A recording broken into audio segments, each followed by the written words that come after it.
ಅಂದರೆ ಸರ್ ನಿಮ್ಮ ಮಾತನ್ನು ನಾನು ನಾಗರಿಕತೆಯ ಮೂಲ ಅಂದರೆ ನಾಗರಿಕತೆಯ ಆದಿ ಜನಪದ ಅಂತ ನಾವು ಭಾವಿಸ್ತೀವಿ. ಅಲ್ಲ, ನೀವು ಎಲ್ಲವೂ ಜನಪದವೇ ಅಲ್ಲ. ನೀವು ಇನ್ನೊಂದು ಯಾರಿದ್ದಾರೆ ಹೇಳಿ ಹಂಗಾರೆ. ನೀವು ಆ ಕಾಲಕ್ಕೆ ಬೇರೆ ಮನುಷ್ಯ ಇಲ್ಲಲ್ಲ, ನೀವು ಶಿಷ್ಟ ಅಂತ ಇಲ್ಲಲ್ಲ. ನಾನು ಹೇಳಿದ್ ಗೊತ್ತಾಯ್ತಾ? ನೀವು ಯಾರು ಇಲ್ವೇ ಇಲ್ಲ, ಇದ್ದದ್ದು ಒಂದೇ ಬುಡಕಟ್ಟು ಅನ್ನಿ, ಇಲ್ಲ ಜನಪದ ಅನ್ನಿ. ಬುಡಕಟ್ಟು ಅನ್ನಿ, ಬುಡಕಟ್ಟಿನವ್ರು ಇರ್ತಾರೆ ಅನ್ನಿ, ಬುಡಕಟ್ಟು ಇರಬೇಕು, ಇಲ್ಲ ಜನಪದರಾಗಿರ್ಬೇಕು ಅಷ್ಟೇ. ಆವಾಗ ನೀವು ಶಿಷ್ಟ ಅಂತ ಅನ್ನೋ ಪ್ರಶ್ನೆ ಎಲ್ಲಿ ಬಂತು? ಇನ್ನೊಂದು ಇದೆ ಅನ್ನೋದು ಇದ್ರೆ ತಾನೇ ಅಲ್ಲಿ. ನೀವು ನೆಲ ಅನ್ನೋದು ಹೆಂಗೆ, ನೀವು ಇಲ್ಲಿ ಒಂದು ಭಾಗದ ಜನಕ್ಕೂ ಆ ಹೊಳೆ ಆಚೆಗೆ ಜನಕ್ಕೂ ಅಂತರ. ಇಲ್ಲಿಗೂ ಅಲ್ಲಿಗೂ ದಿವಸ ಓಡಾಡಲ್ಲ. ಅಲ್ಲಿ ಚೆನ್ನಾಗಿರೋಕ್ಕೆ ಹೇಳಬೇಕು ಅಂದರೆ ತಲಕಾಡಿನ ಆಚೆ ಊರಿನವ್ರ ಭಾಷೆಗೂ ತಲಕಾಡಿನ ಈಚೆ ಊರವ್ರ ಮಾತಿನಲ್ಲಿ ವ್ಯತ್ಯಾಸವಿದೆ. ಯಾಕೆ ಬರುತ್ತೆ?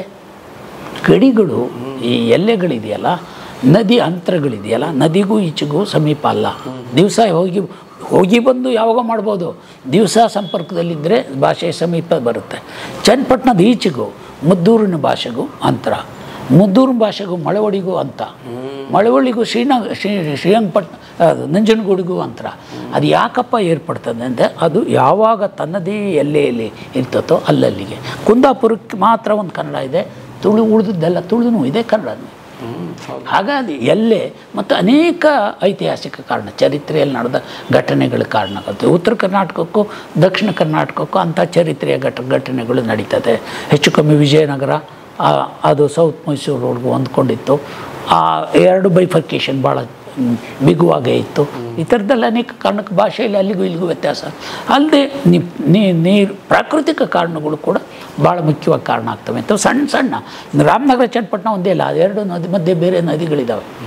ಹಾಗಾಗಿ ಕಡ್ದು ಹೋಗು ಅಂತ ಇದೆ. ಹೊಂಟು ಹೋಗು ಅಂದರೆ ಕಡ್ದು ಹೋಗು ಅಂದರೆ ಏನು ಅನ್ಬೇಕು? ನಮ್ಮ ಭಾಗದವ್ರಿಗೆ ಏನು ಅನ್ಬೇಕು? ಕಡ್ದು ಹೋಗು ಅಂದರೆ ಮರದ ಕಡ್ದು ಹೋಗು ಅಂದಂಗ ಅಲ್ಲ. ಕಡ್ದು ಹೋಗು ಅಂದರೆ ಬಿಟ್ಟು ಹೋಗು ಅಂತ ಅರ್ಥ ಇಲ್ಲ ನಮ್ಮ ಭಾಗದಲ್ಲಿ. ಅದು ನೀವು ಕಡ್ದು ಹೋಗು, ಕತ್ತರಿಸ್ಕೊಂಡು ಹೋಗು, ಬಿಟ್ಟು ಹೋಗು ಅಂತಲೇ ಧ್ವನಿ ಹೇಳಿದರೆ ಅರ್ಥದಲ್ಲಿ ತಪ್ಪಿಲ್ಲ.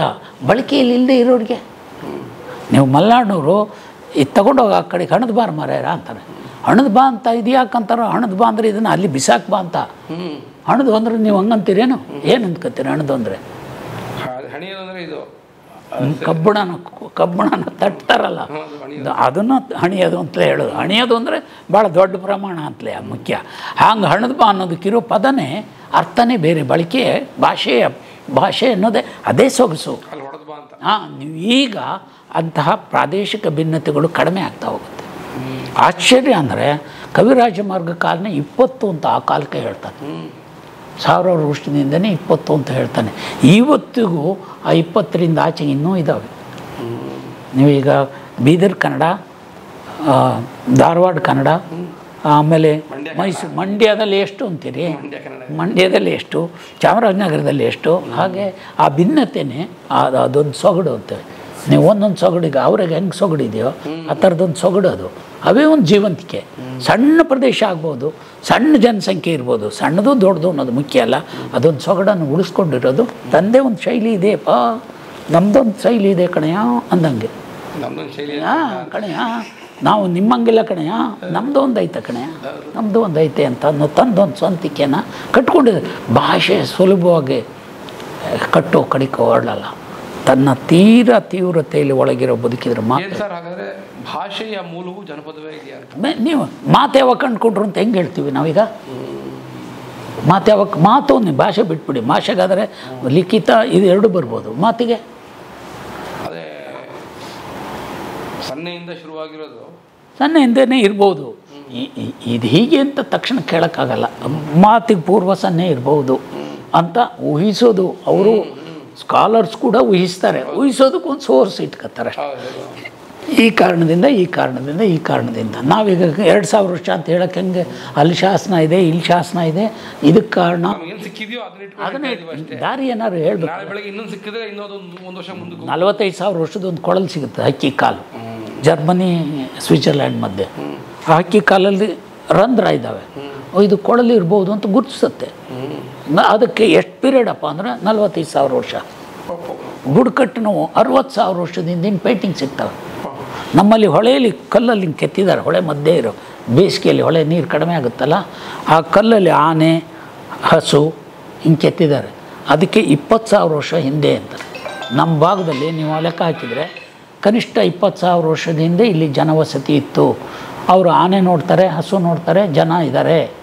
ನದಿ ಬೇಸಿಗೆಯಲ್ಲಿ ಕೂಡ್ಲಿನ ಪಕ್ಕನೇ ಅದು ನಾನು ಹೇಳೋದು. ನಮ್ಮ ಭಾಗದಲ್ಲಿ ಕೂಡ್ಲಿ ಪಕ್ಕನೇ ಹೊಳೆಹಟ್ಟಿ ಅಂತ. ಅಲ್ಲಿ ಹೋದ ನೀವು ಬೇಸಿಗೆಯಲ್ಲಿ ನೀರು ಕಡಿಮೆ ಆಗುತ್ತಲ್ಲ, ಆ ಬಂಡೆ ಮ್ಯಾಗ ನೋಡಿದ್ರೆ ಚಿತ್ರಗಳಿದ್ದಾವೆ ಈಗಲೂ. ಹೀಗೆ ಇಲ್ಲಿ ವಯನಾಡಿಗೆ ಹೋದ್ರೆ 5,000 ವರ್ಷದಿಂದ ಕಲ್ಲು ಪೇಂಟಿಂಗ್ಸ್. ನೀವು ಇನ್ನೂ ಭಾಳ ಜಾಸ್ತಿ ಯಾವುದು ಬಳ್ಳಾರಿ ಹತ್ತಿರದ ಭಾಳ ಪ್ರಾಗೈತಿಕ ನೆಲೆಗಳು ಸಿಗುತ್ತೆ. ಶಿಲಾಯುಗ ಕಾಲದನೇ ಬದುಕಿದ್ದು ಸಣ್ಣ ಸಣ್ಣ ರೂಪಗಳು ಸಿಗ್ತವೆ, ತುಂಬ ಸಿಗುತ್ತೆ. ಎಲ್ಲಿ ನೀರಿನ ಪಾತ್ರ ಇದೆಯೋ ಅದರ ಅಂಚಿನಲ್ಲಿ ಭಾಳ ದೊಡ್ಡ ವಾಸದ ನೆಲೆಗಳು ಸಿಗೋದನ್ನು ನೋಡ್ತೇವೆ. ಹಾಗಾಗಿ ಮಾತು ಭಾಷೆನ ಅದಕ್ಕೆ ಮಾತನ್ನು ಯಾವಾಗ ಕಂಡ್ರು ಅಂತ ನಿಖರವಾಗಿ ಹೇಳೋದು ಕಷ್ಟ. ಅದರ ಬೆಳವಣಿಗೆಯಿಂದ ಒಂದು ಪ್ರಮಾಣ ಗುರ್ಸೋಕ್ಕೆ ನೋಡ್ತೇವೆ. ಹೀಗೆ ಶಬ್ದಗಳು ಪಡ್ಕೊಂಡಿದೆ, ಹೀಗಾಗಿದೆ ಅಂತ ಅಧ್ಯಯನಕ್ಕೆ ಒಳಪಟ್ಟಾಗ ಒಂದು ಚಾಹರೆ ಮೂಲಕ ಗುರ್ಸೋಕ್ಕೆ ನೋಡ್ತೇವೆ. ಹಾಗಾಗಿ ಮಾತು ಅಷ್ಟು ಸುಲಭದ್ದು ಏನಲ್ಲ. ಈ ದ್ರಾವಿಡಿಯನ್ ಭಾಷೆನೇ ಪಾಕಿಸ್ತಾನದಿಂದ ಈ ಕಡೆ ಒರಿಸ್ಸಾ ಇಂದ ಹಿಡಿದು ಅನೇಕ ಪ್ರದೇಶ ಬಾಹು ಭುವಿ ಅನೇಕ ದ್ರಾವಿಡಿಯನ್ ಭಾಷೆಗಳು ಇನ್ನೂ ಅಲ್ಲಲ್ಲೇ ಒಂದು ಪ್ರಮಾಣದಲ್ಲಿ ಬಳಕೆ ಇದ್ದಾವೆ. ಈ 4-5 ಅಲ್ಲದೇ ಕನ್ನಡದಲ್ಲೇ ಕನ್ನಡ ಅಲ್ಲದೆ ತುಳು, ಕೊಡವ, ಕೊಂಕಣಿ, ಹಿಂದಿ, ಅದು ಸಂಸ್ಕೃತ ಮೂಲದ ಭಾಷೆ. ದ್ರಾವಿಡಿ ಬ್ಯಾರಿ ಕೂಡ ಇನ್ನೂ ಬೇರೆ ಮೂಲದ್ದು. ದ್ರಾವಿಡಿಯನ್ನ ಭಾಷೆ ಅಂತಲೇ ಗುರುತಿಸೋದ್ರಲ್ಲಿ ಬಂಜಾರನೂ ಉತ್ತರ ಭಾರತದ ಹಿಂದಿ ಅನ್ನೋದಕ್ಕಿಂತ ಸ್ಯಾನ್ಸ್ಕ್ರಿಟ್ ಬೇಸ್ಡ್ ಭಾಷೆಗಳು. ದ್ರಾವಿಡ ಭಾಷೆಗಳಿಗೆ ಸ್ಯಾನ್ಸ್ಕ್ರಿಟ್ ಪದಗಳಿದ್ದಾವೆ ಅಷ್ಟೇ. ಸ್ಯಾನ್ಸ್ಕ್ರಿಟ್ನ ಕಾರಣದಿಂದ ಬಂದಿದ್ದಲ್ಲ. ತಮಿಳು, ಕನ್ನಡ, ತೆಲುಗು, ತುಳು, ಕೊಡವ, ಈರುಳ, ಸೋಲಿಗನ್ನಡ, ಜೇನು ಕುರುಬ್ ಕನ್ನಡ, ಕೊರಗನ್ನಡ, ಹೀಗೆ ಭಾಳ ಭಾಷೆಗಳು ಪಟ್ಟಿನೇ ಜಾಡೆ ಸಿಗುತ್ತೆ. ಯಾವ್ದು ಮೇಲೆ ಅಂತ ಒಂದು ಅಧ್ಯಯನಕಾರರು ಗುರುತಿಸಿರೋದು ಇದೆ. ಹಾಗಾಗಿ ಇವಷ್ಟು ಭಾಳ ಹಿಂದೆ ತುಳು, ಕೊಂಕಣಿ ಮತ್ತು ನಮ್ಮ ಬಂಜಾರ ಇದೆಲ್ಲವೂ ನಮ್ಮ ದ್ರಾವಿಡಿಯನ್ ಭಾಷೆಗಳಿಗೆ ಬರಲ್ಲ. ಕೊಂಕಣಿ ಮತ್ತು ಬಂಜಾರ ಅಲ್ಲ, ತುಳು, ಕೊಡವ, ಈರುಳ ಈ ಥರದ ಭಾಷೆಗಳು ಮಾತ್ರ. ಅಂದರೆ ನೀವು ಕನ್ನಡದ ಒಂದು ಭಾಳ ಸುಂದರವಾದ ಕನ್ನಡ ದ್ರಾವಿಡಿಯನ್ ಭಾಷೆಗಳ ಸುಂದರವಾದ ಒಂದು ಸೊಗಸು ಏನಂದರೆ ಇಲ್ಲಿ ಅಕ್ಕ, ಅಣ್ಣ, ತಮ್ಮ, ತಂಗಿ ಅನ್ನೋ ರೂಪ ಇದೆ. ಆದರೆ ಸಂಸ್ಕೃತ ಮೂಲದ ಭಾಷೆ ಇಂಗ್ಲೀಷ್ ಸೇರಿ ಅಥವಾ ಆ ಸೇರಿದ ಭಾಷೆಗಳಲ್ಲಿ ಈ ಸಹೋದರ ಸಹೋದರಿ ಇದೆ. ಅಣ್ಣ ಅನ್ನೋ ಬೈಫರ್ಕೇಷನ್ ಇಲ್ಲ. ಅಣ್ಣ ಅಂದರೆ ದೊಡ್ಡವನು ಅಂತ ಗೊತ್ತು, ಇನ್ನೊಂದು ಎಕ್ಸ್ಪ್ಲೈನ್ ಬೇಕಾಗಿಲ್ಲ. ಸಹೋದರ ಅಂದರೆ ನಿಮಗೆ ಅಣ್ಣನೋ ತಮ್ಮನೋ ಮತ್ತೆ ಕೇಳುತ್ತೆ ಆ ಕನ್ನಡದಲ್ಲಿ ಅಥವಾ ಹಾಗೆ ಕನ್ನಡ ಭಾಳ ಒಂದು ಸಪ್ರೇಟ್ ಗ್ರಹಿಕೆನೇ ಕಟ್ಕೊಂಡಿದೆ. ಭಾಳ ಭಾಳ ಸುಂದರವಾಗಿ ಅಪ್ಪ ಅನ್ನೋದು ಕನ್ನಡ ದ್ರಾವಿಡಿಯನ್ ಭಾಷೆಯಲ್ಲಿ ಭಾಳ ವಿಶೇಷವಾದವು. ಅಷ್ಟೇ ಅಲ್ಲ, ದೇವ್ರನ್ನೇನಂತ ಕರಿತೀರಿ ನೀವು? ಅಪ್ಪ, ನಮ್ಮಪ್ಪ, ಅಣ್ಣಪ್ಪ, ಅಯ್ಯಪ್ಪ. ನೀವೇನು ಎಲ್ಲಿಂದ ಎಲ್ಲಿಗಿದೆ? ನೀವು ಅಪ್ಪನೂ ಅಪ್ಪ, ದೇವರು ಅಪ್ಪ, ಅಪ್ಪ ನಮ್ಮಪ್ಪ ಅಂತಲೇ ಶುರುವಾಗುತ್ತೆ. ನೀವು ಕೇಳಿ, ಅಣ್ಣ ಅನ್ನೋ ಪದಕ್ಕೆ, ಅಕ್ಕ ಅನ್ನೋ ಪದಕ್ಕೆ ವಿಶೇಷ ಸೌಂಡ್ಗಳು ಬಂದವು. ಅಣ್ಣ ಬಸವಣ್ಣನಿಗೋ ರಾಜ್ಕುಮಾರ್ನಿಗೋ ವಿಶೇಷವಾದ ಆಕಾರ ಅವರ ಪರ್ಸನಾಲಿಟಿಯಿಂದ ಹಾಗೆ ಏಕವಚನದಲ್ಲಿ ಕರೆಯೋಕ್ಕೆ ಪ್ರೀತಿ ಹೆಚ್ಚಾಗಿ ಹಾಗೆ ಕರೀದೆ ಅದನ್ನು ಅಣ್ಣ ಅಂತ ಕರೆಯೋದು ಇದ್ದದ್ದನ್ನು ನೋಡಿದ್ವಿ. ನಾವೇ ರಾಜ್ಕುಮಾರ್ ಕಾಲನ ಹೆಚ್ಚು ಹತ್ತಿರದಿಂದ ನೋಡಿ ಅಣ್ಣವರು ಹಾಗಾಯಿತು. ತಮಿಳ್ನಾಡಿನಲ್ಲಿ ಅಮ್ಮ ಆಗಿರಲಿಲ್ವೇ ಹಾಗೆ ಮತ್ತು ಎಲ್ಲರಿಗೂ ಅದನ್ನೇನು ಹೇಳಲ್ಲ, ನಾವು ಎಲ್ಲರಿಗೂ ಹೇಳಲ್ಲ. ಹಾಗಾಗಿ ಅವರು ಅವ್ರಿಗೆ ಗೊತ್ತೇ ಇಲ್ಲ.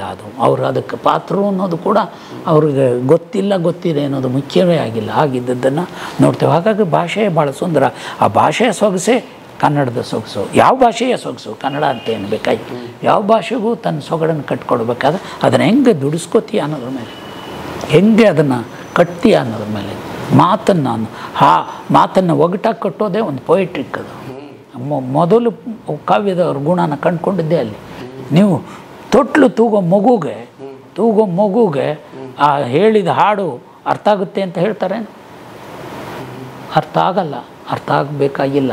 ಆದರೆ ನಮ್ಮವ್ವ ಇದ್ದಾಳೋ ಇಲ್ಲೋ ಅನ್ನೋ ಒಂದು ಭಯ. ಭಾಳ ಪ್ರಾಚೀನವಾದ ಮಗುಗೆ ಕಾಡು ಗವಿಲಿದ್ದಲ್ಲ ಮನುಷ್ಯ, ಆ ಆತಂಕ ಇರ್ತದೆ ಅಂತ ಅದು ಕೇಳ್ತೇವೆ. ಇದು ತುಂಬ ಸೂಕ್ಷ್ಮವಾಗಿ. ಆ ಆತಂಕಕ್ಕೆ ಏನು ಕಾರಣ ಅಂದರೆ ಪರಿಹಾರ ಏನು ಅಂದರೆ ನಮ್ಮ ಒಂದು ಧ್ವನಿ ಕೇಳ್ಬಿಟ್ಟು ಸಾಕು. ಅದಕ್ಕೆ ಅವ್ರು ಹಾಡು ಹೇಳ್ತಾರಲ್ಲ, ನನ್ನ ಕಂದಮ್ಮಗೆ ಯಾರವ್ವ ಹೊಡೆದವರು ಅಂಥೇಳಿ ಅವ್ರಿಗೆ ಹಾಡು ಹೇಳ್ತಾ ಇದ್ದಾರೆ ಅಂದರೆ ನಮ್ಮವ್ವ ಇದ್ದಾಳೆ, ನಮ್ಮವ್ವ ಇಲ್ಲೇ ಇದ್ದಾಳೆ. ಬ್ಯೂಟಿ. ಅದಕ್ಕೆ ಹಾಡಿದರೆ ತಾಯಿಗೆ ಸುಖ, ಕೇಳಿದರೆ ಮಗುಗೆ ಸುಖ. ಬರೀ ಅಷ್ಟೇ ಅಲ್ಲ ರೀ, ಅವರಿಗೆ ವೊಕಾಬ್ಲರಿ ಬೆಳೀತದಲ್ರಿ ಮಕ್ಕಳಿಗೆ. ಒಂದು ಸಂಬಂಧ ಏರ್ಪಡುತ್ತೆ. ಅಲ್ಲ, ಸಂಬಂಧ ಅನಿವಾರ್ಯ. ಅದು ಬಿಟ್ಬಿಡಿ, ಅದು ಬಿಟ್ಟು ಪ್ರಶ್ನೆ ಇಲ್ಲ. ನೀವು ಕಂಕಳಿಂದ ಒಂಚೂರು ಆಚೆಗೆ ಹಾಕಿ ಮಗು ಅನ್ನೋದಿದೆ. ಯಾಕಂತದೆ ಅಂದರೆ ಆತಂಕದ. ನೀವು ಕೆಲವು ಮಗು ಧೈರ್ಯವಾಗಿರ್ಬೋದು, ಅದನ್ನು ನಿವಾರಿಸೋಕೆ ಇಟ್ಟಿರೋದು. ಮತ್ತು ಅತ್ಯಂತ ಸೈಕಾಲಜಿಕಲಿ ದೊಡ್ಡ ರಿಲ್ಯಾಕ್ಸ್ ಅಂದ್ರೆ ತಾಯಿಗೆ ಆ ಮಗುನ ತೂಗಿ ಹಾಡಿ ಏನು ಹೇಳ್ತೇನೆ ನೀನು ಕಂಚಿನ ಬಟ್ಟಲಾಗ ಮಿಂಚನ್ನೇ ಬಿಟ್ಟುಕೊಂಡು ತಿಡಿ ಹಚ್ಚುವಾಗ ಗರಗರನೇ ಹೇಳ್ತಾನೆ ಜೋ ಜೋ. ಹಾಡೇ ಅಷ್ಟು. ಹಾಡನ್ನು ಕಟ್ಟೋರಕ್ಕೆ ದೊಡ್ಡ ಕವಿಗಳು ಆಚೆಗೆ ರೀ. ಕವಿಗಳು ನೀವು ನೋಡಿದ್ರಲ್ಲ ಬೋರಮ್ಮನ. ಈಗ ಕೇಳಿದ ಹಾಡು ಇನ್ನೊಂದನ್ನು ಹಾಡು ಹೇಳು ಅಂದರೆ ಆ ಹಾಡನ್ನೇ ಮತ್ತೆ ಹೇಳಿದ್ರೆ ಅದು ಆಗಿರೋದೇ ಇಲ್ಲ. ಆದರೆ ಅದು ಮತ್ತೊಂದು ಸುಂದರವಾದ ಹಾಡೇ ಆಗಿರುತ್ತೆ. ಅದೇ ಹೇಗಾಗುತ್ತೆ ಅದೇ ಸಂಪತ್ತು ಇರೋದು ಬೇರೆ. ನಿಮ್ಮ ಹತ್ರ ಗಣಿ ಇದೆ ಅಂದರೆ ನಿಮ್ಗೆ ಆಯುಧ ಆಗ್ಬಿಡುತ್ತಾ, ಕೊಡ್ಲಿ ಆಗುತ್ತಾ, ಕೊಡ್ಗೋಲಾಗುತ್ತಾ? ಆಗೋದು ಹೆಂಗಾಗುತ್ತದು? ಹಾಗೆ ಅವರಲ್ಲೊಂದು ಕವಿಗಿರ್ಬೋದಾದ ಕಟ್ಟುಬಲ್ಲ ಸೃಜನಶೀಲ ಪ್ರತಿಭೆಯ ಮಡುಗಟ್ಟಿದೆ. ಎಲ್ಲ ಹಾಡುಗಾರರು ಬಹುತೇಕ ಅಂತಲೇ ಅದರಲ್ಲಿ ರಿಪೀಟರ್ಸ್ ಅಂತ ಇದ್ದಾರೆ. ಅವರು ಈಗ ಕೇಳಿದರೆ ಹಾಡ್ತಾರೆ ಅಷ್ಟೇ, ಮತ್ತು ಅದನ್ನ ಒಂಚೂರು ಬದಲಾಯಿಸಿ ಹೇಳೋಕ್ಕೆ ಆಗಲ್ಲ. ಕೆಲವರಿಗೆ ಆ ಹಾಡಿನ ಗುಣ ಸ್ವಭಾವಗಳ ಮುಡುನೆ ತುಂಬಿಟ್ಟಿದೆ. ಇದು ತೆಗೆದರು ಹಾಕು, ಇದು ತೆಗೆದಾರೋ ಹಾಕು, ಇದು ತೆಗ್ದಾರೋ ಹಾಕು, ಇದು ತೆಗ್ದಾರೋ ಹಾಕು. ಯಾವ್ದು ಮಾಡ್ತಾರೆ. ಮಾಡುವಾಗ ಒಂದು ಎಚ್ಚರ ಇರ್ತತೆ, ಆ ವಿಷಯಕ್ಕೆ ಧಕ್ಕೆ ಆಗದಂಗೆ ಅದನ್ನು ಜೋಡಿಸ್ತಾರೆ. ಅಂದರೆ ಸರ್, ಇದು ಭಾಷೆಯ ಹಿನ್ನೆಲೆ, ಭಾಷೆಯ ಭೂಮಿಕೆ ಕೂಡ ಜನಪದವೇ ಅಂತ ಅಲ್ಲ. ನೀವು ಇದಕ್ಕೆ ಜನಪದ ಅಂತ ಹೋಗೋಕ್ಕೆ ಕೂಡ್ದು. ಭಾಷೆ ಹುಟ್ಟೋದು ಯಾವ ಕಾಲದಲ್ಲಿ ಇರ್ಬೋದು? ಎಷ್ಟೋ ಸಾವಿರ ವರ್ಷಗಳ ಹಿಂದೆ. ಮನುಷ್ಯ ಇನ್ನೂ ಆಹಾರ ವಂಚಿಸ್ಕೊಂಡು ಬಹುಶಃ ದನಕರುಗಳನ್ನು ಸಾಕೋದು, ಅದರ ಸಗಣಿ ಫಲವತ್ತತೆಯನ್ನು ಕಂಡುಕೊಂಡಿರೋದು, ಧಾನ್ಯ ಬೆಳೆಯೋಕ್ಕೆ ಶುರು ಮಾಡಿರ್ಬೋದು. ಯಾವಾಗ ಅಂತ ತಕ್ಷಣ ಸುಲಭ ಹೇಳೋದು ಕಷ್ಟ ಇರ್ಬೋದು. ಸೌಂಡ್ಸ್ ಇತ್ತು ಅಂತ ಹೇಳೋಕ್ಕೆ ಸುಲಭ, ಯಾಕೆಂದರೆ ಬೇರೆ ಪ್ರಾಣಿಗಳು ನೋಡ್ತೀವಿ, ಅವಳುಗಳ ರಿಯಾಕ್ಷನನ್ನು ಮೂಲಕ ನೋಡಿದಿರುವ ಮನುಷ್ಯನ ಹೇಗೆ ಓದಿಸಿರ್ಬೋದು ಅಂತ ಹೇಳೋಕ್ಕೆ ಸುಲಭ. ಮನುಷ್ಯ ಬೇರೆಯವ್ರಿಗಿಂತ ಬೌದ್ಧಿಕವಾಗಿ ಅತ್ಯಂತ ಉನ್ನತವಾದವನು. ಹಾಗಾಗಿ ಬೇಗ ಅಂಥದನ್ನು ಕಂಡುಕೊಂಡಿದ್ದಾನೆ ಅನ್ನೋದಕ್ಕೆ ಮಾತು ಒಂದು ದೊಡ್ಡ ಸಾಕ್ಷಿ. ಪ್ರಪಂಚದಲ್ಲೇ ಮಾತು ದೊಡ್ಡ ಸಾಕ್ಷಿ. ಅಂದರೆ ಬೇರೆ ಜೀವಿಗಳಲ್ಲಿಯೇ ಆಶ್ಚರ್ಯಕರವಾದ ಸಾಕ್ಷಿ. ಬೇರೆಯವರಿಗೆ ಭಾಷೆ ಎಂಥದೇ ಕ್ರಿಯೆ, ಸೌಂಡಿನ ಚಲನೆಗಳಿರ್ಬಹುದಾದರೂ ಭಾಷೆ ಅಂತ ನಾವು ಕಂಡುಕೊಳ್ಳೋಕ್ಕೆ ಆಗಿರೋದು ಕಷ್ಟ, ಕಡಿಮೆ ಅಂತೀವಿ. ಆದರೆ ಭಾವನೆ ಇರೋದು ಸತ್ಯ. ಮನುಷ್ಯನಂಥದ್ದೇ ಭಾವನೆ ಇರೋದು. ಸಿಟ್ಟು, ಕೋಪ, ಖುಷಿ, ನೋವು ಇವುಗಳು ಕೂಡ ಈ ಬಹುತೇಕ ಎಲ್ಲ ಪ್ರಾಣಿಗಳು ತೋರ್ತವೆ. ಅರ್ಥವಾಗುವುದು ಮಾತ್ರ ನಮಗೂ ಅವಕ್ಕೂ ಹೆಚ್ಚು ಹತ್ತಿರ ಇರೋ ಪ್ರಾಣಿಗಳು ಹಸು, ನಾಯಿ, ಬೆಕ್ಕು, ಈ ಥರದ ಹತ್ತಿರ ಇರೋದ್ರಿಂದ ನಾವು ಗಮನಿಸ್ತೇವೆ. ಲೋಭ, ಈ ಹೊಟ್ಟೆ ಕಿಚ್ಚು ಇದೆಲ್ಲ ಬೇರೆ ಪ್ರಾಣಿ ಎಲ್ಲವಲ್ಲೂ ಇರ್ತದೆ. ಪ್ರಾಣಿಗಳಲ್ಲಿ ಇರೋದೆ ಒಂದು ಎಲೆಯಿಂದ ಇನ್ನೊಂದು ಎಲೆಗೆ ಅದು ಬಂದರೆ ಇವು ಗುಂಪಾಗಿ ಅಟ್ಯಾಕ್ ಮಾಡ್ತವೆ. ಒಂದು ಎಲೆಯಲ್ಲಿ ರೀಸಸ್ ಮಾಡಿಬಿಟ್ರೆ ಬೇರೆ ಎಲ್ಲಿಂದ ಬಂದಿದೆ ಅಂತ ಗೊತ್ತಿಡಿಯೋಷ್ಟು ಸೂಕ್ಷ್ಮತೆ ಇದೆ. ಇವೆಲ್ಲವೂ ಇರ್ತವೆ, ಏನೂ ಇಲ್ಲ ಅಂತ ಭಾವಿಸಬಾರ್ದು. ಆದರೆ ನಾವು ಒಂದು ಸಮಾಜ ಅಂತ ಮಾಡ್ಕೊಂಡಿದ್ದೀವಿ. ಗಂಡು ಹೆಣ್ಣು, ಅಣ್ಣ ತಂಗಿ, ಅಕ್ಕ ತಂಗಿ ಇವ್ರ ಮಧ್ಯೆ ಸೇರದೇ ಇರುವ ನಿಷೇಧಗಳನ್ನು ರೂಪಿಸಿಕೊಂಡು ವ್ಯವಹಾರ, ಒಂದು ಕಾನೂನು ಅಂತ ಪ್ರಾಣಿಗಳಿಗೆ ಇಲ್ಲ ಅನ್ನೋದು ಮನುಷ್ಯನ ಬಿಟ್ಟರೆ ಇನ್ನೊಂದು. ಆದರೆ ಮನುಷ್ಯನೇ ಪ್ರಾಣಿಗಳಿಗೂ ಒಂದು ಕಾನೂನನ್ನು ರಚನೆ ಮಾಡಿಕೊಂಡು ಕೂತ್ಕೊಂಡಿದ್ದಾನೆ. ಎಲ್ಲವನ್ನೂ ಅವನ ಹಿಡಿತಕ್ಕೆ ತಂದ್ಕೊಂಡಿದ್ದಾನೆ ಅಲ್ವಾ? ಪ್ರಾಣಿಗಳಿಗೆ ತಮಗೆಲ್ಲ ಒಂದು ಕಾನೂನಿದೆ ಈ ದೇಶದಲ್ಲಿ ಅಂತ ಗೊತ್ತಿಲ್ಲ. ಆದರೆ ಮನುಷ್ಯ ಆ ಪ್ರಾಣಿಗಳಿಗೂ ಒಂದು ಕಾನೂನನ್ನು ತಂದುಕೊಂಡು ಇಟ್ಕೊಂಡಿದ್ದಾನೆ. ತನಗೆ ಬೇಕಾದಂಗೆ ಹಿಡಿದು ಇಟ್ಕೊಳ್ಳೋಕ್ಕೆ ಮುಕ್ತ ಅಂತ ಕಾಣಿಸ್ತಾನೆ, ಆದರೆ ಪೂರ ಮುಕ್ತ ಏನಲ್ಲ. ನಾವೇನು ಯಾವುದು ತಿಂದೇ ಬದುಕ್ತಾ ಇದ್ದೀವ, ಹಾಗಾಗಿ ಅದು ಪೂರ ನಿಜ ಅಲ್ಲ. ನಾವು ನಿಸರ್ಗದತ್ತದ ಪ್ರಾಚೀನ ಮನುಷ್ಯನ ಗುಣಗಳೂ ನಮ್ಮಲ್ಲಿದ್ದಾವೆ. ನಾವು ನಿಯಂತ್ರಿತವಾದ ರೂಪದಲ್ಲಿ ಬದುಕಕ್ಕೆ ನೋಡ್ತೇವೆ. ಯಾವಾಗ ಕಲ್ಲನ್ನು ಒಡೆದ್ಬಿಟ್ಟು ಆಯುಧಕ್ಕೆ ಕಂಡುಕೊಂಡು ಆವಾಗಲೇ ಉಳಿದ ಪ್ರಾಣಿಗಳನ್ನ ಹಿಂದಕ್ಕೆ ಸರಿದು ಒಂದು ಸಣ್ಣ ಕೋಲು ಇಷ್ಟುದ್ದ ಕೋಲು, ಅರ್ಧ ತಿಂತಾ ಇರುವಂತಹ ಚಿರತೆ ಆ ಪ್ರಾಣಿನ ಓಡಿಸಿಬಿಟ್ಟು ಮನುಷ್ಯ ಅದನ್ನು ಎತ್ಕೊಂಡು ಹೋಗೋದನ್ನು ನೋಡ್ತೇವೆ. ಅಂದರೆ ಮನುಷ್ಯನ ಧೈರ್ಯ ಮತ್ತು ಚಾಕಚಕ್ಯತೆ ಅವನನ್ನು ಈ ಹಂತಕ್ಕೆ ತಂದು ನಿಲ್ಲಿಸಿರೋದನ್ನು ನೋಡ್ತೇವೆ. ಹಾಗಾಗಿ ಪ್ರಾಣಿ ಇನ್ನೊಂದು ಪ್ರಾಣಿ ಕಂಡುಕೊಳ್ಳೋಕ್ಕೆ ಯಾವುದು ಅಂತ ಹೇಳೋಕ್ಕೂ ಕೂಡ ಅಷ್ಟು ಸುಲಭವಾಗಿ ಇಲ್ಲದ ರೂಪ ನಾನು ನೋಡ್ತೀವಿ. ಎಷ್ಟೇ ಪ್ರಾಣಿಗಳ ಜೊತೆಗೆ ಹೋಲ್ಸೋಕ್ಕೆ ನೋಡಿದ್ರು ತಿಮ್ಮಿಂಗ ಇನ್ನೊಂದು ಏನು ಹೋಲಿಸಿದ್ರು ಕೂಡ ಅದು ತನ್ನ ಚೌಕಟ್ಟಿನೊಳಗೆ ಇರೋಕ್ಕೆ ಸಾಧ್ಯವಾಗಿದೆ ಅನ್ನೋದು ನಿಜ. ಮನುಷ್ಯ ಎಲ್ಲ ಮೀರ್ಕೊಂಡಿದ್ದಾನೆ ಅನ್ನೋದು ವಾಸ್ತವ. ಸರ್, ಹಾಗಾದರೆ ಹೇಳಿ, ಒಬ್ಬ ಜನಪದ ವಿದ್ವಾಂಸರಾಗಿ ಜನಪದವನ್ನು ತಮ್ಮ ಬದುಕಿನ ಒಂದು ಭಾಗವಾಗಿಸ್ಕೊಂಡು ಸಂಪೂರ್ಣ ಅದರ ಅಧ್ಯಯನ ಸಂಶೋಧನೆಯಲ್ಲೇ ಕಳೆದಿರ್ತಕ್ಕಂಥ ತಾವು ಜಾನಪದ ಮನುಷ್ಯನ ಬದುಕಿಗೆ ಪ್ರತಿಯೊಬ್ಬರಿಗೂ ಯಾಕೆ ಅನಿವಾರ್ಯ ಅಂತ ನೀವು ಭಾವಿಸ್ಕೊಂಡಿದ್ದೀರಿ? ನಾವು ಊಟ ಮಾಡ್ತೇವೆ, ಮಲಗ್ತೇವೆ, ಹೇಳ್ತೇವೆ. ಊಟ ಒಂದೇ ಊಟವು, ಮುದ್ದೆ ಊಟ, ರೊಟ್ಟಿ ಊಟ, ಒಂದೇ ಊಟವು ಹೆಚ್ಚಬೇಕು. ಒಂದೇ ಊಟ ಮಾತ್ರವೇ ಇದೆಯಾ? ಯಾಕೆ ಹಾಗೆ ಹೋಗ್ತೀವಿ? ಹಾಗೆ ಬದುಕನ್ನು ಅತ್ಯಂತ ಸೀಮಿತ ಚೌಕಟ್ಟಿನಿಂದ ಹೊರಳಕ್ಕೆ ನೋಡ್ತಾ ಇರ್ತಾನೆ ಮನುಷ್ಯ. ಮದುವೆ ಅನ್ನೋದು ಒಂದು ಸಂಭ್ರಮ, ಅದ್ರಲ್ಲಿ ದೇವ್ರ ದಿಂಡ್ರು ಭಾಳ ಕೊಚ್ಚಿತ್ತು ಬರೋದು. ಅರಿಶಿನ ಕೊಟ್ಟೋದ್ರಿಂದ ಶುರುವಾಗುತ್ತೆ ಅಂದರೆ ಅದು ಅರಿಶಿನ ಅಗತ್ಯ ಕಣ್ಲ ಅಂತ ಟ್ರೀಟ್ಮೆಂಟ್ ಭಾಳ ಚೆನ್ನಾಗಿ ಇನ್ನೂ ಹೇಳಕ್ಕೆ ಸಿಗುತ್ತೆ. ಸಗಣಿ ಬೆನವ ಇದೆ. ಸಗಣಿ ಬೆನವನ್ನು ಯಾಕೆ ಇಟ್ಟು ಹೇಳ್ತಾರೆ ಅಂದರೆ ಎಲ್ಲದಕ್ಕೂ ಬೇಸಾಯದಕ್ಕೆ ಇಡೋಕ್ಕೆ. ಈ ಸಗಣಿ ಕಣ್ಲ ಇದು ಗೊಬ್ಬರ ಕಣ್ಮಗ ಅಂದಂಗೆ ದೇವರು. ಆಮೇಲೆ ದೇವರಾಗದು ನಾನು ಹೇಳ್ತಾ ಇರೋದು ಗೊಬ್ಬರ ಕಣ್ಮಗ. ಈ ಗರಿಕೆ ಐತಲ್ಲೋ, ಇದು ಸಸ್ಯ ಎಲ್ಲ ಜೀವಿಸೋ ತಗರಿ ಅವರೇ ಎಲ್ಲ ಬೆಳೆ ಇದ್ದಂಗೆ ಕಣ್ಮಗ. ಇದು ಗೊಬ್ಬರ ಮುಖ್ಯ, ಇದು ಸಸ್ಯ ಮುಖ್ಯ ಕಣ್ಲ. ನೀವು ದೇವರು ಅಂದ್ಕೊತಿರೋ ಕಳೆದೇ ಬಿಡ್ತಿರೋ ನೀವು. ಆಮೇಲೆ ವಿಸ್ತಾರ ಆಗುತ್ತೆ, ಇರೋದು ಇದ್ದಲ್ಲೇ ಇರಲ್ಲ. ನೀವು ಬೆನವನಿಗೂ ಗಣೇಶನಿಗೂ ಸೇರ್ಕೊಂಡ್ಬಿಡ್ತು, ಏನು ಮಾಡ್ತೀರಿ? ಇಲ್ಲಿರೋ ಬೆನವ ಆ ಬೆನವನು ಒಂದೇ ಅಂತ ಹೆಂಗೆ ಹೇಳ್ತೀರಿ? ಲಕ್ಕವ್ವ ಇದೆ, ಲಕ್ಷ್ಮಿ ಇದೆ. ಲಕ್ಕವ್ವ ಹಟ್ಟಿ ಲಕ್ಕವ್ವ, ಅವಳು ಒಂದು ದೇವತೆಯಂತೆ ನೀವಾಗ ದನ ಸಾಕೋರಿಗೆ ದನ ಸಾಕದೇ ದೇವತೆ ಲಕ್ಕವ್ವ. ಅವಳು ಲಕ್ಕವ್ವನ ದುಡ್ಡು ಇನ್ನೂ ಬಂದೇ ಇಲ್ಲ, ಅವೇ ದನ ಅಂತ ಬಂದಿರೋದು. ಹಾಗೆ ಹಣದ ಜೊತೆಗೆ ಅದನ್ನು ಸಮೀಕರಣಗೊಳ್ತು. ಹಾಗೆ ಸಮಿಟ್ರಿ ಆಗಿರುವಂಥ ಅನೇಕ ರೂಪಗಳು ನಮ್ಮೊಳಗೆ ಬರ್ತಾ ಹೋಗುತ್ತೆ. ಹಾಗಾಗಿ ಎರಡು ಒಂದೇ ರೂಪ ಅಂತಲ್ಲ. ನೀವು ಬೇಸಿಕ್ ಜ್ಞಾನ ಹೇಳ್ತಾ ಇದ್ದೆ, ಇದು ಸಗಣಿ ಕಣ್ಣ ಮಗ ಮುಖ್ಯ ಕಣೋ ಅಂತ ಹೇಳ್ಬೇಕಷ್ಟೇ. ಅವನು ಎಕ್ಸ್ಪ್ಲೈನ್ ಮಾಡಲ್ಲ ಎಲ್ಲ ಟೈಮು. ಇಲ್ಲಿ ಇಡಬೇಕು ಕಣೋ ಅಂತ, ಇಲ್ಲಿ ಇಡಬೇಕು ಕಣೋ ಅಂತ. ಕೂರಿಗೆ ಹೊಡಿವಾಗ ಇಡಬೇಕು, ಬೇಸಾಯದ ಬೇರೆ ಹಬ್ಬಕ್ಕೂ ಇಡಬೇಕು, ಇದಕ್ಕೂ ಇಡಬೇಕು ಅಂತಾರೆ. ರಿಪೀಟಾಗಿ ಬರೋದು ನಿನಗೆ ನಿನ್ನ ಮೇಲೆ ಕೆಲಸ ಮಾಡುತ್ತೆ. ಕೆಲಸ ಮಾಡಲಿ ಅಂತ ನಾವು ಆಲೋಚನೆ ಮಾಡ್ತೇವೆ. ಅವರೇನು ಅದನ್ನು ಇಂಟರ್ಪ್ರೆಟ್ ಮಾಡಿರಲ್ಲ. ಅದು ಬದಲಿನೂ ಇರಬಹುದು ಕೆಲವು ಸಾರಿ. ಅಂದರೆ ಅದನ್ನು ರೂಪಕವಾಗಿ ಒಂದು ಮಾದರಿಯಾಗಿ ಹೇಳೋದು ಯಾಕೆ? ಈ ನಾವು ಮಾಡ್ತಿರೋ ಎಲ್ಲ ಕೃಷಿಯ ಚಟುವಟಿಕೆಗಳ ಮೂಲಾಧಾರ, ಆ ಬೆಳೆ ಧಾನ್ಯ ಬರಲಿಕ್ಕೆ ಮೂಲ ಧಾತು ಈ ಸಗಣಿ. ಹೌದು, ಅದಕ್ಕೆ ಈ ಸಗಣಿ ನೀವು ಅದು ಎಲ್ಲೆಲ್ಲಿ ಬಳಕೆ ಆಗುತ್ತಾ ಹುಡುಕಿ ನೋಡಿ, ಜೋಡಿಸಿ ಒಂದು 10 ಪಟ್ಟಿ ಮಾಡಿ. ಅದು ಇರೋದೆಲ್ಲವೂ ಬೇಸಾಯದ ಸಂದರ್ಭದಲ್ಲಿ ಮಾತ್ರ.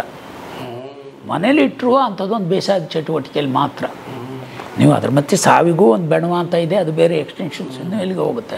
ನಾನು ಅದನ್ನು ಕಂಡುಕೊಂಡಿದ್ದು. ನೀವು ಅದು ವಾಸ್ತವಕ್ಕಿಂತ ಇದು ಸಗಣಿ ಮುಖ್ಯ ಕಣ, ಇದು ಸಸ್ಯ ಮುಖ್ಯ ಕಣ, ಇದೆರಡು ಗಮನ ಇಟ್ಕೊಳ್ಳೋ ನೀನು ಅಂದಂಗೆ ಅಂತ. ನೀವು ದೈವ ಅನ್ನೋದು ಮುಂದೆ ನಾನು ಹೇಳೋದು, ನಮ್ಮಲ್ಲಿ ಮದುವೆಯಲ್ಲಿ ಒನಕೆಗೆ ಪೂಜೆ ಮಾಡ್ತಾರೆ, ಬೀಸಕಲ್ಲಿಗೆ ಪೂಜೆ ಮಾಡ್ತಾರೆ, ಕಡ್ಗೋಲಿಗೆ ಪೂಜೆ ಯಾಕೆ ಮಾಡ್ತಾರೆ?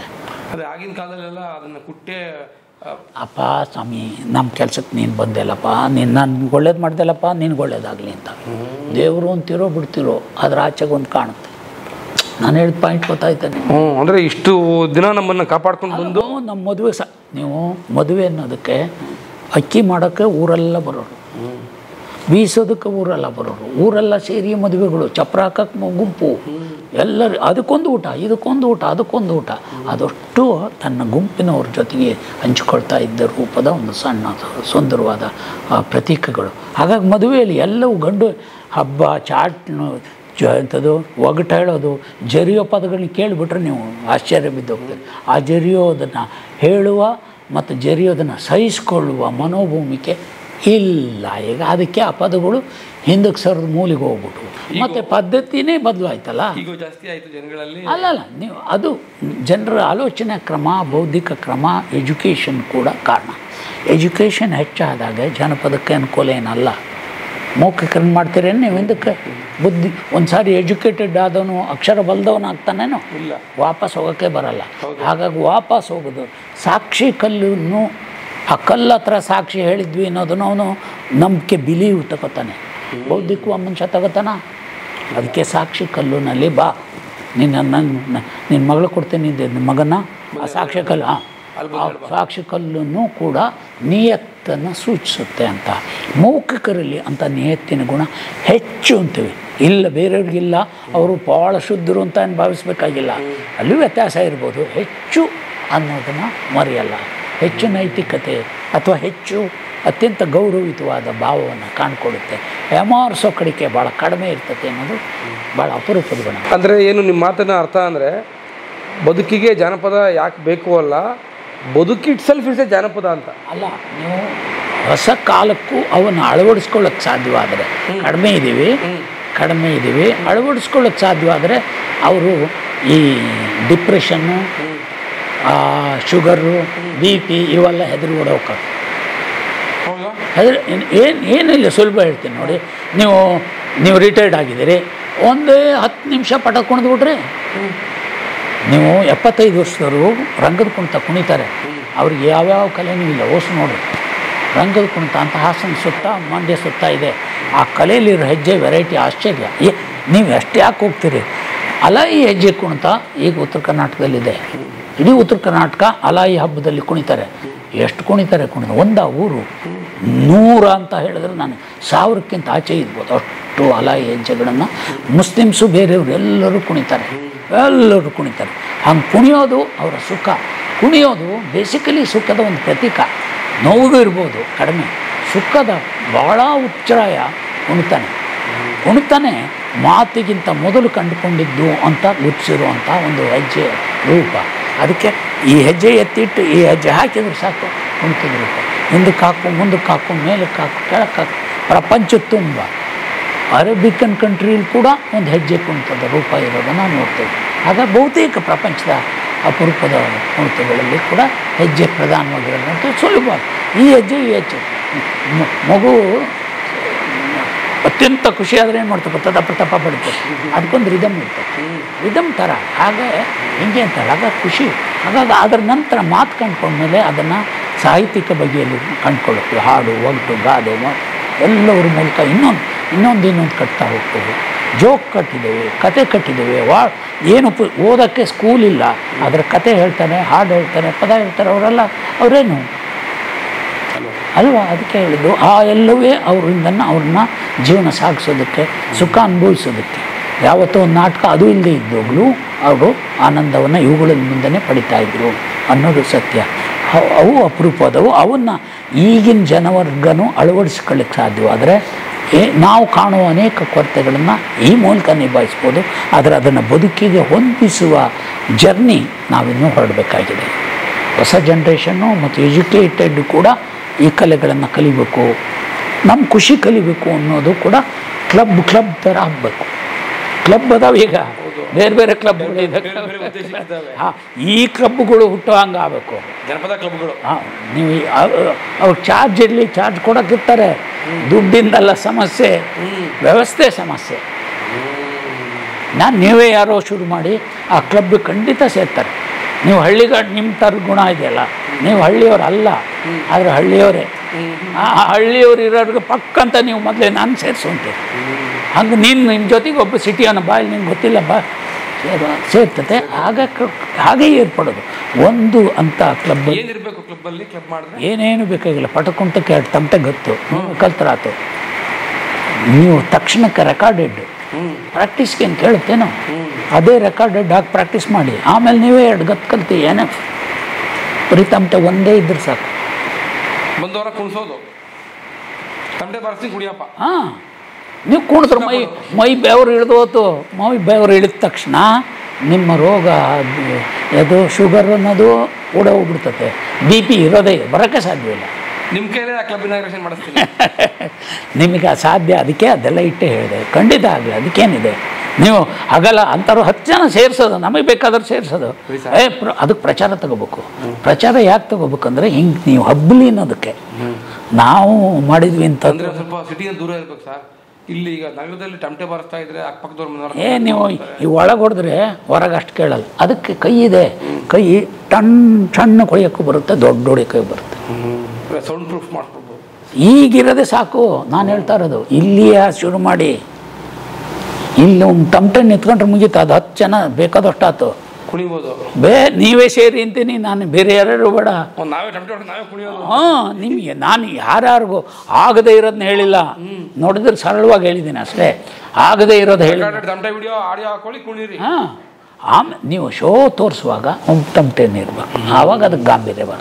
ಇಲ್ಲ ಅಂದ್ರೆ ನೀವು ರೆಕಾರ್ಡೆಡ್ಡು ಅಲ್ಲಿ ಫೋಟೋದಲ್ಲಿ ನಿಮ್ಗೆ ರೆಕಾರ್ಡೆಡ್ಗೆ ಅದಕ್ಕೇನು ಮಜಾ ಇಲ್ಲ, ಮಜಾ ಅಲ್ಲ. ಇದೇನು ಮಾಡಿದಾರೋ ಅಂತ ಅರ್ಧಂಬರ್ಧ ನೋಡುತ್ತೆ. ಕುಣಿತಾ ಇರಬೇಕು. ಏನು ಬೇಕಾರೋ ಮೊದಲು ಏನು ಬೇಕಾರೋ ಅನುಭವಿಸ್ಲಿ. ನಾನೊಂದು ಒಳ್ಳೆ ನಾಟಕ ಕಲಿಸ್ದೆ, ಗೋಲಿಬಾರ್ ಅಂತ. ಅವರು ಯಾರೋ ಹುಡುಗರು ಹಣ ಸ್ವಲ್ಪ ಕಡಿಮೆ ಎತ್ತಿದ್ರು, ಆದರೂ ಯಾರೋ ಗೋಲಿ ಬುರ್ರ ಅಂದ್ರೆ ಡೋಂಟ್ ವರಿ ಅಂತಿದ್ದೆ ನಾವು. ಹಂಗಲ್ಲ ಇಂಥದ್ದೇ ಅಂತ ಗೊತ್ತಿತ್ತು ನಮಗೆ. ಹೋಗಿ ಕರೆಂಟ್ ಇಲ್ಲ, ಏನಿಲ್ಲ, ಗ್ಯಾಸ್ ಲೈಟಿಗೆ ಟವಲ್ ಮುಚ್ಚೋದು, ಸೀನ್ ನೋಡಿದ್ರೆ ಏನು ಮಾಡಬೇಕು. ನಾನು ಈ ನಾಟಕದಿಂದ ಬಂದವನು. ಗ್ಯಾಸ್ ಲೈಟ್ ಟವಲ್ ಮುಚ್ಚಿ ಶೋ ಮಾಡಿಸಿ ರೈತರ ಮೇಲೆ ಗೋಲಿ ನಾಟಕ ಮಾಡಿಸಿ. ಹಾಗೆ ನಾನು ಸಂದರ್ಭಕ್ಕೆ ಏನು ಮಾಡಬೇಕು ಅನ್ನೋದು ಯೋಚನೆ ಮಾಡಬೇಕು ಅಷ್ಟೇ. ಅವಾಗ ಕೊರತೆ ಅಂತ ಇಟ್ಕೊಳ್ಳೇಬಾರ್ದು. ಅದಕ್ಕೇನು ಆಲ್ಟರ್ನೇಟಿವ್. ಒಂದು ತಮಟೆ ನೀವೇ 2 ಗತ್ತು ಕಲ್ತ್ಬಿಡ್ತೀರಿ, ಅಥವಾ ಇದಾವೆ ನಿಮ್ಮ ಹತ್ರ, ಅವನ್ನ ಎಳ್ಕೊಂಬಂದು ಇಲ್ಲಿಗೆ ಸೇರಿಸ್ಬೇಕು ಅಷ್ಟೇ. ನಾನು ಹೇಳಿದ್ ಗೊತ್ತಾಯ್ತಾ?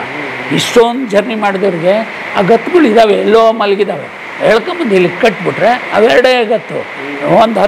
ಒಂದು ಅರ್ಧ ಗಂಟೆ ಅವನು ಬರ್ತಾನಲ್ಲ, ಇವನು ಬರೋ ಮೊಮ್ಮಗಂಗೆ ಗೊತ್ತು, ಅವ್ನು ಗೊತ್ತಿದ್ದರೆ ಈ 2 ಗತ್ತು ತೋರ್ಸಪ್ಪ ಅನ್ನೋ ನೀವು ಒಂದು ತಮಟೆ ಇಟ್ಕೊಳ್ಳಿ, ಪಟ್ ಅಂತ ಹೇಳ್ತಾರೆ. ನೀವು ಪ್ರಾಕ್ಟೀಸ್ ಮಾಡಿ, ಅವ್ರು ಪ್ರಾಕ್ಟೀಸ್ ಮಾಡಿ, ನೀವು ಪ್ರಾಕ್ಟೀಸ್ ಮಾಡಿ, ಅವ್ರು ಪ್ರಾಕ್ಟೀಸ್ ಮಾಡಿ. ನೀವು 1 ವಾರದಾಗ ಸಾಧ್ಯ ಅಂತೇನು? ಒಂದೇ ವಾರ ಹೇಳಿರೋದು. ಈ ಕಾಲಕ್ಕೆ 3 ತಿಂಗಳು ಕಲಿತಿದ್ವಿ ಅಂತ ಇತ್ತಲ್ಲ, ಆ ಕಥೆ ಎಲ್ಲ ಇಲ್ಲ. ವಾರ 10 ದಿವಸ ನಾವು ಕಾಲೇಜ್ ಹುಡುಗರು ವಾರವೆಲ್ಲ ಕಳಿಸ್ತಿದ್ವಿ. ಈಗ ಅದು 5-6 ದಿವಸಕ್ಕೆ ಪಟ್ಲಾಸ ಕಲಿತಿದ್ವಿ. ಜನ್ರೇಷನ್ ಬೌದ್ಧಿಕವಾಗಿ ಮುಂದಿನ ಜನ್ರೇಷನ್ ಯಾವಾಗಲೂ ಭಾಳ ಬೇಗ ಗ್ರಾಸ್ ಮಾಡೋಂಗಿರ್ತದೆ ಅನ್ನೋದು ಹೆಚ್ಚು ಸತ್ಯವಾದ್ದು, ಸಹಜವಾದ್ದು. ಮತ್ತೇನು ಏನಾರು ಹಂಗೆ ಇಡಿ. ಕ್ಲಬ್ ಅಂದರೆ ಮೊದಲೇ ಭಜನೆಗೆ ಹೋಗ್ತಾರೆ, ಆ ಭಜನೆ ಅಥವಾ ಅದಕ್ಕೆ ಕ್ಲಬ್ ಅನ್ನೋದನ್ನು ನೀವು ಕ್ಲಬ್ ಅಂತ ಇಟ್ಟು ಮೊದಲು ಇದು ಪ್ರಚಾರ ಆಗಂಗೆ ನೋಡಿ. ಕ್ಲಬ್ ಅಂತ ಹೇಳಿ ಜನಪದ ಕೂಟ ಏನಾರು ಹೇಳಿ ಕ್ಲಬ್ ಅಂತಲೇ ಹೇಳಿ, ನಾನೇನಲ್ಲ ಅನ್ನಲ್ಲ. ಅದನ್ನು ನೀರಿಸ್ಕೋಬೇಕು. ನೀವು ಜನಪದ ಕ್ಲಬ್ ಅಂದ್ರೆ ಅದೆಲ್ಲ ಕಣಲ್ಲೋ ಅನ್ಬೇಕು. ಅಷ್ಟು ಎಕ್ಸ್ಪ್ರೆಸ್ ಆದರೆ ನಿಮ್ಮ ಕ್ಲಬ್ಬಿಗೆ, ಆ ಕ್ಲಬ್ಬಿಗಿರೋ ಗುಣ ಹಿಂದೆ ಕೂಡ ಆಗುತ್ತೆ. ನಾನು ಹೇಳಿ ಪಾಯಿಂಟ್ ಗೊತ್ತಾಯ್ತಾ? ಹಾಗೆ ನೀವು ಏನು ಇಡ್ತೀರಿ ಅನ್ನೋದು ಮುಖ್ಯ, ನನಗೇನಲ್ಲ. ನೀವು ಬರೀ ಜನಪದ ಅಂತನೇ, ಅದಕ್ಕೆ ಏನೋ ಅಷ್ಟೇ ಅನ್ನಿ ಸಾಕು. ಅದು ತಟ್ಟಿಸ್ಕೊಂಡು ನಿಮ್ಗೆ ತ್ರಾಸು ಬೀಳೋದು ಇಲ್ಲ. ಹಂಗೆ ಏನು ಸಾಧ್ಯ? ನಿಮ್ಮ ಸುಲಭ ಕವಲಾಗೋದಕ್ಕೆ ಅದು. ಮತ್ತೇನು ಉಳಿತು ನೋಡಿ. ಅನಕ್ಷರಸ್ಥ ಜನ ಕಟ್ಟಿ ಸಮೃದ್ಧವಾಗಿ ಬೆಳೆಸಿ ನಮ್ಮ ಕೈಗೆ ಕೊಟ್ಟಿರ್ತಕ್ಕಂಥ ಈ ಜನಪದ ಕ್ಷೇತ್ರದ ಬಗ್ಗೆ, ಜನಪದ ಕಲೆಗಳ ಬಗ್ಗೆ ಅಥವಾ ಅದರ ಪ್ರಾಮುಖ್ಯತೆಗಳ ಬಗ್ಗೆ ಸವಿಸ್ತಾರವಾಗಿ ತಮ್ಮ ಬದುಕನ್ನು ಒಳಗೊಂಡಂತೆ ಸಮ್ಮಿಳಿತಗೊಳಿಸಿ ಜನಪದ ಸಿರಿ ವೀಕ್ಷಕರ ಮುಂದೆ ಸಂಚಿಕೆಗಳ ರೂಪದಲ್ಲಿ ಹಾಜರುಪಡಿಸಿದ್ರಿ. ತಮ್ಮ ಜನಪದ ಪ್ರೀತಿಗೆ, ತಮ್ಮ ಜನಪದ ಜ್ಞಾನಕ್ಕೆ ವಂದಿಸುತ್ತಾ ಮತ್ತೆ ಪುನಃ ಜನಪದ ಸಿರಿಗೆ ಬಂದು ತಮ್ಮ ಅಗಾಧ ಜನಪದ ಜ್ಞಾನವನ್ನು ಹಂಚ್ಕೊಳ್ತೀರಿ ಅನ್ನೋ ಒಂದು ನಂಬಿಕೆ ಮೇಲೆ ತಮಗೆ ಬೀಳ್ಕೊಡ್ತಾ ಇದ್ದೀನಿ. ಧನ್ಯವಾದಗಳು ಸರ್. ಧನ್ಯವಾದಗಳು. ನಿಮ್ಮ ಇಂಥದ್ದೊಂದು ಪರಿಶ್ರಮದ ಮೂಲಕ ಮರೆತವರ, ಬಿಸುಟಿತವರ ಅಂತ ಈಗ ಹೇಳಲ್ಲ, ಬಹುತೇಕ ಮರೆತವರ ಅಥವಾ ಸಮಾಜದಲ್ಲಿ ತೀರ ಗಂಭೀರವಾಗಿ ಉನ್ನತಕ್ಕೆ, ಉಚ್ಚಾಯಕ್ಕೆ ಕಾಣದಿರುವ ಕಲಾವರ್ಗವನ್ನು ತಬ್ಬಿಕೊಂಡು ನಿಮ್ಮದೇ ಒಂದು ಚಾನಲ್ ಮೂಲಕ ಅವರನ್ನು ತೋರಿಸೋ ಕಡೆ ಕೊಡ್ತಾ ಇರೋದು ಅಥವಾ ಅವರೊಂದು ದಾಖಲಾಗ್ತಾ ಇರೋದು ಅಪರೂಪ. ನೆನ್ನೆ ಇದ್ದವನು ಇವತ್ತಿಲ್ಲದೆ ಇರ್ಬೋದು. ಹಿರಿಯ ಕಲಾವಿದರು ಹೋಗ್ತಾರೆ ಅಂದರೆ ಅವ್ರ ಜೊತೆಗೆ ಅವರ ಒಡನೆ ಇದ್ದ, ಅವರ ಒಳಗೆ ಇದ್ದ ಸಾಹಿತ್ಯ ಸಂಪತ್ತು, ಸಂಗೀತ ಸಂಪತ್ತು, ಕುಣಿತ ಸಂಪತ್ತು ಕೂಡ ಕರಗಿ ಹೋಗುತ್ತೆ. ಅದ್ರ ಬದಲು ದಾಖಲೆ ಮೂಲಕ ಮತ್ತೆ ಮುಂದಿನ ಜನ್ರೇಷನ್ಗೆ, ಅಧ್ಯಯನಕ್ಕೆ, ಅಭ್ಯಾಸಕ್ಕೆ, ಮುಂದಿನ ತಲೆಮಾರಿಗೆ ಕೊಡುವಂತಹ ಈ ಕಾರ್ಯ ಅಪರೂಪದ್ದು. ನೀವು ಭಾಳ ಉತ್ತಮವಾದ ಕೆಲಸ ಮಾಡ್ತೀರಿ. ನಿಮಗೆ ನನ್ನ ಪ್ರೀತಿಯ ನಮನಗಳು. ನಾಡಿನ ಎಲ್ಲರೂ ಪ್ರೀತಿಸುವಂತಹ ಜಾನಪದ ಸಿರಿ ಚಾನಲ್ ಆಗಲಿ ಅಂತ ಭಾವಿಸ್ತೀನಿ. ಹಾಗಾಗಿ ಎಲ್ಲರಿಗೂ ಒಳಿತಾಗಲಿ, ನಿಮಗೂ ಒಳಿತಾಗಲಿ, ಕಲಾವಿದರಿಗೂ ಒಳಿತಾಗಲಿ ಅಂತ ಭಾವಿಸ್ತೀನಿ. ಧನ್ಯವಾದಗಳು.